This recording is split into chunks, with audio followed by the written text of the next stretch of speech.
Howdy. Um, Wanted to give a little update on the Achilles recovery. It's been 2 months. So 8 weeks seems like it's gone by fast, but also seems like it's just can't believe it's only 2 months and that I'm not healed up. So it's I know this is a long road. We're in this time now with the recovery that is got to stay the course. I have to keep moving, to keep working and trying to get it to heal all the way.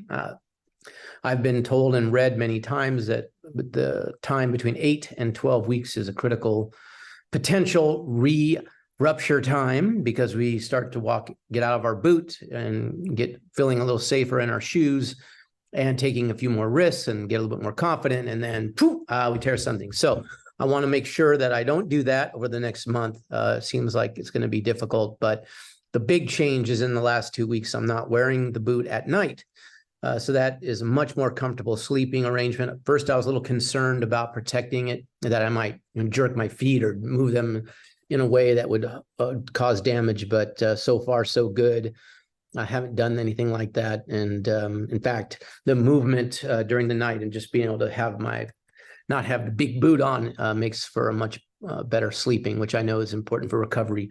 I also wanted to talk about some of the things that I've been taking since this happened. I started taking some supplements, taking a multivitamin, just a general multivitamin that just to make sure I've got all the nutrients I have. And I've been taking some other things just to make sure, some amino acids, some branched chain amino acids, leucine, isoleucine, and valine, which are good for muscle recovery, protein synthesis, etc. Also taking 6,000 milligrams of collagen and biotin every day, just to help with building up those elements that are in the tendons and ligament. Since I haven't been taking a statin, I've been taking wild Alaskan fish oil, 1,400 milligrams, to help with the cholesterol. I haven't done a blood test, but I just want to take extra precaution. Plus, that omega-3 is good for skin and muscles and other parts of your body to help them function properly. So, and then super complex B as well, and occasionally emergencies with lots of hydration if I can do it. So those are some supplements that I'm taking. And the other part is movement. So I've been riding a stationary bike. I usually do that about every 2 to 3 days. I've ridden it twice now without the boot on. I'm in the little clip stirrups.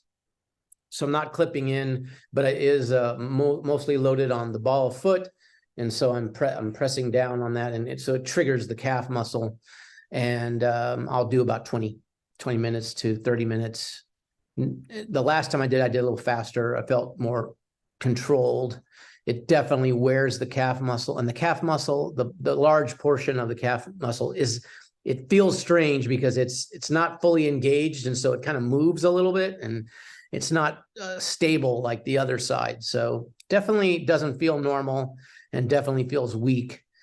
So I want to still protect it, and I intend to wear the boot anytime. I'm wearing the boot anytime that I'm don't have crutches with me. I'm walking around in unsure footing. If I'm working around the house or doing something where I can kind of focus on work, I'll put the boot on and I don't have to worry so much about my stepping. If I don't have the boot on, I have to pay very close attention. I've got pets, and so they get underneath my feet, and there's things that get in the way. I just want to make sure I don't step and put the foot in the dorsiflexion. So I'm going to show you what I'm doing. Today I did a 2-mile walk with crutches. I'm going to show you the crutches. I have arm crutches. These are the ones I got in Ireland, and they are actually fairly comfortable. And so if I'm doing a walk, I'm working on the training of my foot to roll it correctly. If I just take the load off of it, so I roll it normally as if I'm walking, and I just take the load off with the crutches. That way, and I was able to do 2 miles today. So that's good. So essentially it's forward, and then I roll the weight, and then I take it off and make my knee bend and move, because without the crutches, without that support, I can't push off yet. So I'm walking a little bit with the toe out so that I don't push off the toe, and I walk kind of straight kneed. So you can see this is the limp, not so fun. I can try to concentrate on not limping, but I have to be careful still. It just doesn't want to roll, and again, I don't have any power in that calf muscle. And if you look at the calf muscle itself, it is a little bit smaller. It is atrophied a bit. And this upper section is hard for me to flex. I have to really concentrate to get that flexion. But again, I was able to get into a zone with my crutches, so I was doing some exercise, got a little bit of a sweat on, and then just kind of work on that nice even motion so that I'm walking as normally as I can with less weight bearing. So I'm fully weight bearing now. I can put full weight on the foot. I'm protecting myself, but I can stand up on the leg that has the Achilles rupture. I want to have something to hold on to when I do that, just because if I fell forward, then I'd put the toe in the dorsiflexion, and I don't want to do that. It's still at neutral at max, and I have a heel lift in my shoe, so I can put weight on it for brief periods of time. That's not a problem. I can even have my knee bent.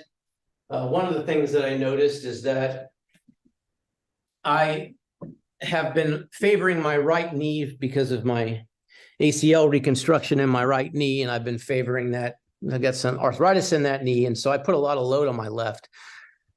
May have been another contributing factor as to why that the left was a little bit overworked. But it compensates because it's my strong knee. I don't have pain when I use that knee.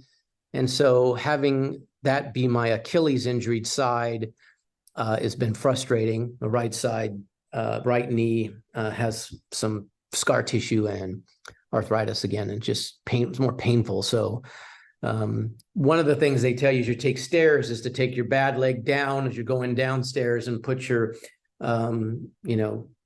the good leg up as you're going upstairs.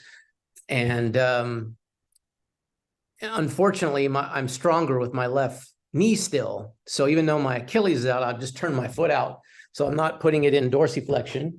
I'll turn it all the way out to the side and walk down the stairs. I can use that knee as long as I'm protected. I've got pretty good drive on the knee.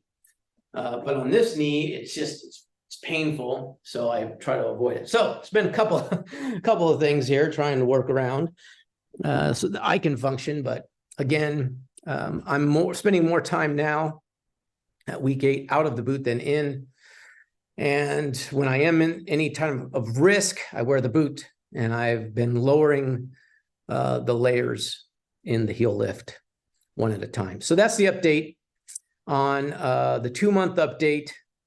What I've been able to do, what I'm still taking. I am doing exercises, just to note a few of those.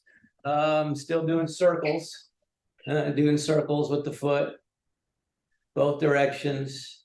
I also do, you can't see my foot position here, but I'm also doing a no weight knee raise. You can see it doesn't quite come up very high, but on my good side, it's pretty strong, but on this side, it's not. But this is the lift, just to try to actuate that calf muscle and connect it again. Now we're starting to do some exercise to trigger it. It's the same with the walking, riding the bike. All of it is to trigger the calf muscle to remember.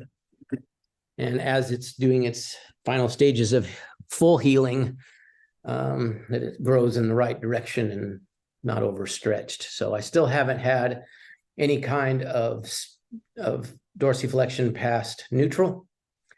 Been very careful about that. And I have to be very careful about it here over the next month, another 4 weeks. And for me being advanced age at 56, I think I'm trying to be a little bit more conservative. I mean, my orthopedic surgeon said, go ahead and take the boot off and start walking around in a shoe. And I had read a lot of other protocols, and so I've done on my own a little more conservative taking out a wedge, about a centimeter on that wedge per week. So I've got 2 more to go, another 2 weeks, and then 2 more weeks be in the boot, more in a flat position with just one small lift. And maybe I'll probably be in the boot at any time I'm teaching Taekwondo or doing any kind of potential physical activity where I could injure it for probably to the 6-month mark, I would think, and maybe beyond. I'll just see. Maybe there's some other smaller protective devices I can wear that aren't so cumbersome that would keep it safe while I'm finishing up this healing and starting to get into more strength training. Strength training being starting probably not till at week 12, where I'm starting to actually put some more load on that muscle and test the tendon out a little bit. So I'll give you another update in another couple of weeks, and hope you all doing all well with your own recoveries if you're checking this out, and keep positive. It's a long road.